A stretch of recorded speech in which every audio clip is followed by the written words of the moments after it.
PCC chief पहुंचे बलौदाबाजार। न्याय यात्रा को लेकर किया रोड मैप तैयार। प्रदेश की बिगड़ी कानून व्यवस्था को लेकर होगी न्याय यात्रा। छत्तीसगढ़ कांग्रेस कमेटी के अध्यक्ष दीपक बैज कांग्रेस के आगामी कार्यक्रम न्याय यात्रा की तैयारियों को लेकर रोड मैप तैयार करने आज बलौदाबाजार के गिरौदपुरी धाम पहुंचे व बाबा गुरु घासीदास मंदिर में मत्था टेका। दीपक बैज ने बताया कि 27 नवंबर से 2 अक्टूबर तक न्याय यात्रा कांग्रेस पार्टी निकाल रही है, जिसकी शुरुआत गिरौदपुरी धाम से की जाएगी। 9 महीने की इस प्रदेश सरकार ने पूरे छत्तीसगढ़ को बर्बाद कर दिया है, अपराध का गढ़ बना दिया है। छत्तीसगढ़ सुरक्षित नहीं रहा। बलौदाबाजार आगजनी, कवर्धा में लोगों की घरें जल रही है, कानून व्यवस्था पूरी तरह से चरमरा गई है। इसलिए कांग्रेस पार्टी ब्लॉक, जिला एवं प्रदेश स्तर पर लड़ाई लड़ने उतर रही है, लेकिन सरकार में कोई सुधार नहीं आया।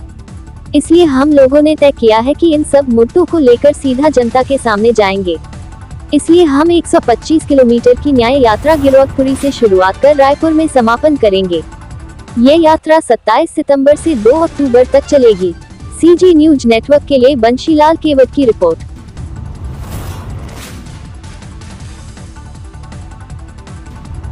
आपको पता है, पूरे छत्तीसगढ़ की जनता को पता है कि 27 तारीख से लेकर 2 अक्टूबर तक कांग्रेस पार्टी ने निर्णय लिया है कि छत्तीसगढ़ न्याय यात्रा की शुरुआत गिरौदपुरी धाम से दर्शन कर बाबा गुरु घासीदास की चरण स्पर्श कर रायपुर तक जाएगी, 125 से 30 किलोमीटर।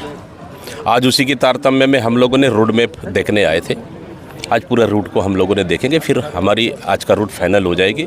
तैयारियां जोरों पर है और निश्चित रूप से आज दर्शन करने का अवसर मिला। इस न्याय यात्रा का मकसद है कि छत्तीसगढ़ में जिस तरह से 9 महीने की सरकार में पूरी तरह से छत्तीसगढ़ को बर्बाद कर दिया, अपराध का गढ़ बना दिया, कोई छत्तीसगढ़ की जनता सुरक्षित नहीं है। बलौदाबाजार जैसे घटनाएं, कलेक्टर ऑफिस जल रही, एसपी ऑफिस जल रही है और आपके कवर्धा में देखें तो वहाँ लोगों की घरें जल रही हैं। तो कानून व्यवस्था पूरी तरह से चरमरा गई है। इसके लिए कांग्रेस पार्टी लगातार ब्लॉक, जिला, विधानसभा घेराव, विधानसभा के अंदर सड़क की लड़ाई लड़े। अब हम लोग सीधा, उसके बावजूद भी सरकार में कोई सुधार नहीं आया। इसलिए हम लोगों ने तय किया है कि अब हम लोग इन मुद्दों को लेकर अब सीधा जनता के बीच जाएंगे। इसलिए 125 से 30 किलोमीटर की पदयात्रा की शुरुआत हम गिरौदपुरी धाम से बाबा धाम के बाबा गुरु घासीदास के अब तपोभूमि से शुरुआत कर हम रायपुर में समापन करेंगे।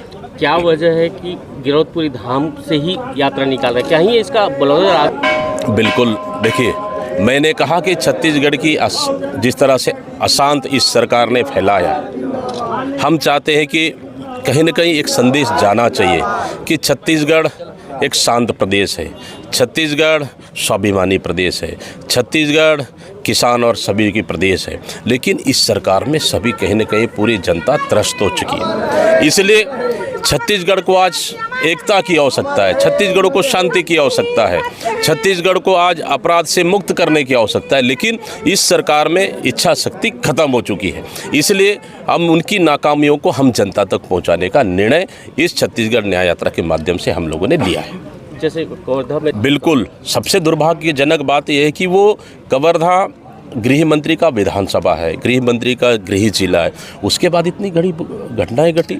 हम तीनों मौतें रोक सकते थे। साहू समाज के जो तीनों बेटों की मौत हुई है, तीनों मौत को हम रोक सकते थे, लेकिन क्यों नहीं रोकी? सवाल ये है। पुलिस प्रशासन के, पुलिस के लॉकअप में एक साहू समाज के बेटा को मार दिया जाता है। क्या सरकार ही खुद फैसला करने लग गई है क्या? शासन और प्रशासन खुद फैसला करने लग गई है क्या? फिर न्यायालय का क्या काम? पुलिस प्रशासन शासन काम है, कोई जिम्मेदार है, दोषी है, उसको जांच करो, गिरफ्तार करो, जांच करो, फिर जेल भेज दो, फिर उसको फैसला करने का काम न्यायालय का है। लेकिन इस सरकार